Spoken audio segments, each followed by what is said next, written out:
पासूनची तळमळ बघितली, मी धडपड बघितली. खास तुमच्यासाठी जरा जोरदार टाळा वाजवा.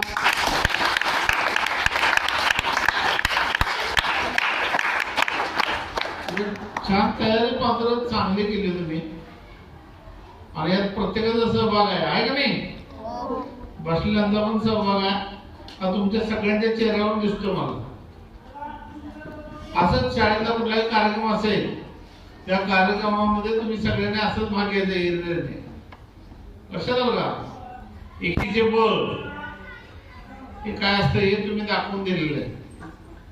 मला खरोखरच आवडलं तुमचं. ही फुलांची रचना कुणाचं डोकं आहे? वा वा योगराज, छान. तुमच्यापर्यंत तुम्ही सजवण्याचा प्रयत्न केलेला आहे आणि तो फार अतिशय सुंदर आहे. पोहे केले तुम्ही, कॉफी आणली, हा चांगली तयार केली. खरोखर पुन्हा एकदा तुम्हाला मनापासून धन्यवाद. आता कुठलं गाणं लावायचं? शिक्षक उपस्थित राहिले याबद्दल मी त्यांचे आभार मानते. देवी यांनी अतिशय छान सूत्रसंचालन केले व सर्वांचे मी इयत्ता 6वीच्या वतीने आभार मानते व हा कार्यक्रम संपला असे अध्यक्षांच्या वतीने जाहीर करते.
आपण अनेक विद्यार्थ्यांचे विचार ऐकले, त्यातून आपल्याला या दोन थोर व्यक्तींची कार्याची विचारांची माहिती मिळाली. कवी विंदा करंदीकरांनी म्हटल्याप्रमाणे देणाऱ्यांनी देत जावे, घेणाऱ्यांनी घेत जावे, देणाऱ्यांनी देत जावे, घेणाऱ्यांनी घेत जावे, घेता घेता एक दिवस देणाऱ्याचे हात घ्यावे, देणाऱ्याचे हात घ्यावे. महात्मा फुले व डॉक्टर बाबासाहेब आंबेडकर यांच्या कार्याने, त्यागाने व सेवेने प्रेरित होऊन शिक्षणाची गंगा घरोघरी पोहोचवण्याचा संकल्प करूया व आपल्या परिसरातील एकही विद्यार्थी शाळाबाहेर राहणार नाही यासाठी प्रयत्न करूया. हेच आपल्याकडून यांना खरे अभिवादन ठरेल. एवढे बोलून मी थांबते. जय हिंद. आणि माझ्या मित्रांनो, आज मी डॉक्टर बाबासाहेब आंबेडकर यांच्या कार्याबद्दल बोलणार आहे. ते तुम्ही लक्ष देऊन ऐकावे अशी माझी नम्र विनंती.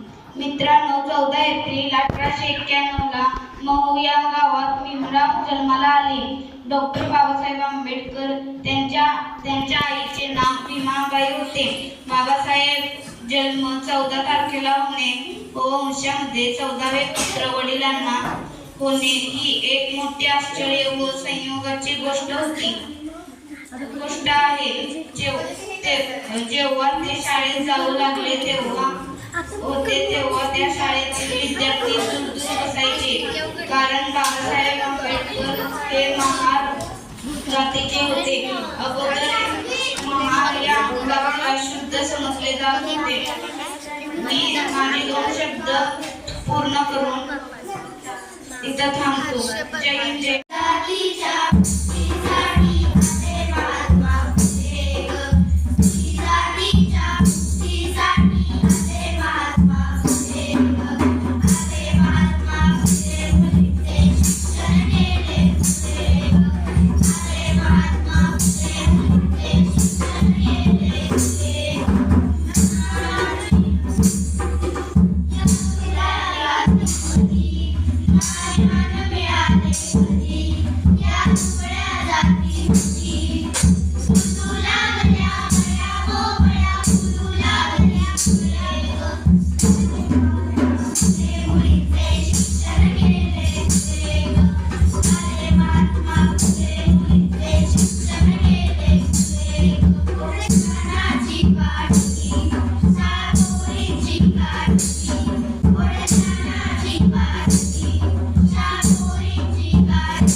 डॉक्टर बाबासाहेब आंबेडकर यांच्याविषयी बोलणार आहे.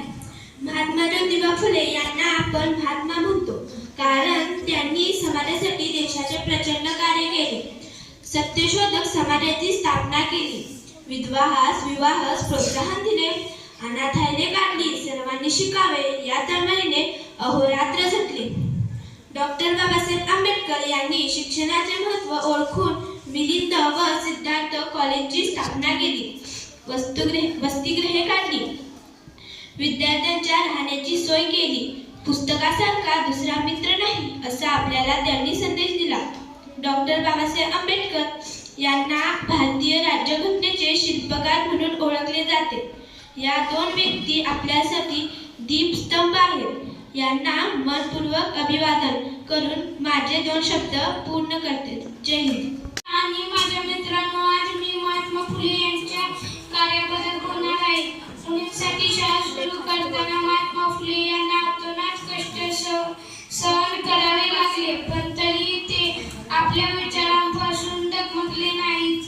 त्यांच्या या प्रयत्नांमुळे आज स्त्रियांसाठी शिक्षणाचे दरवाजे खुले झाले आहेत आणि स्त्रिया शिक्षित होऊन आपल्या कुटुंबाबरोबर देशाच्या विकासाला हातभार लावत आहेत. अशा या महात्म्याला अभिवादन करून मी माझे 2 शब्द थांबवत आहे. जय हिंद. विषयी बोलणार आहे. डॉक्टर बाबासाहेब यांचे मूळ नाव भीमराव असे होते. त्यांचे वडील रामजी व्यासंगी व शिक्षणाविषयी आस्था असणारे होते. म्हणून त्यांनी बाबासाहेबांना शिक्षण घेण्यासाठी प्रोत्साहन दिले. त्यासाठी त्यांनी अपार कष्ट केले. बाबासाहेबांच्या प्रगतीवर त्यांचे बारीक लक्ष असायचे. वडिलांच्या विचारांचा पगडा बाबा आंबेडकर यांच्यावर होता. डॉक्टर बाबासाहेब यांचे सर्वात जवळचे मित्र म्हणून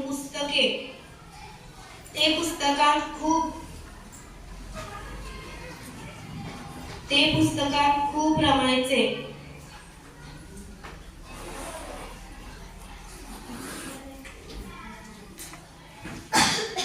त्यांना नमन चिंतन करण्याची सवय जडली. कुशाग्र बुद्धिमत्ता, उत्तुंग ज्ञान व अखंड वाचन यामुळे ते आपल्या भारतीय राज्यघटनेचे शिल्पकार झाले. या थोर कर्तृत्ववान घटनेच्या शिल्पकारांना मी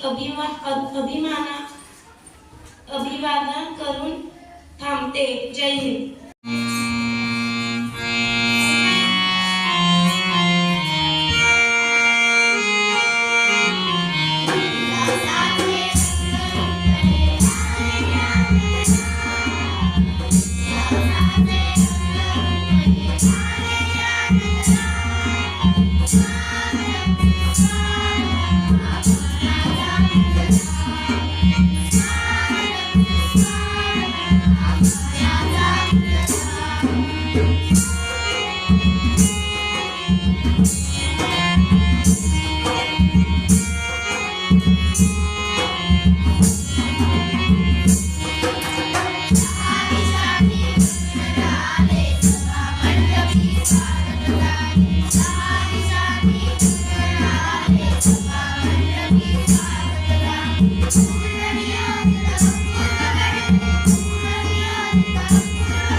Thank you.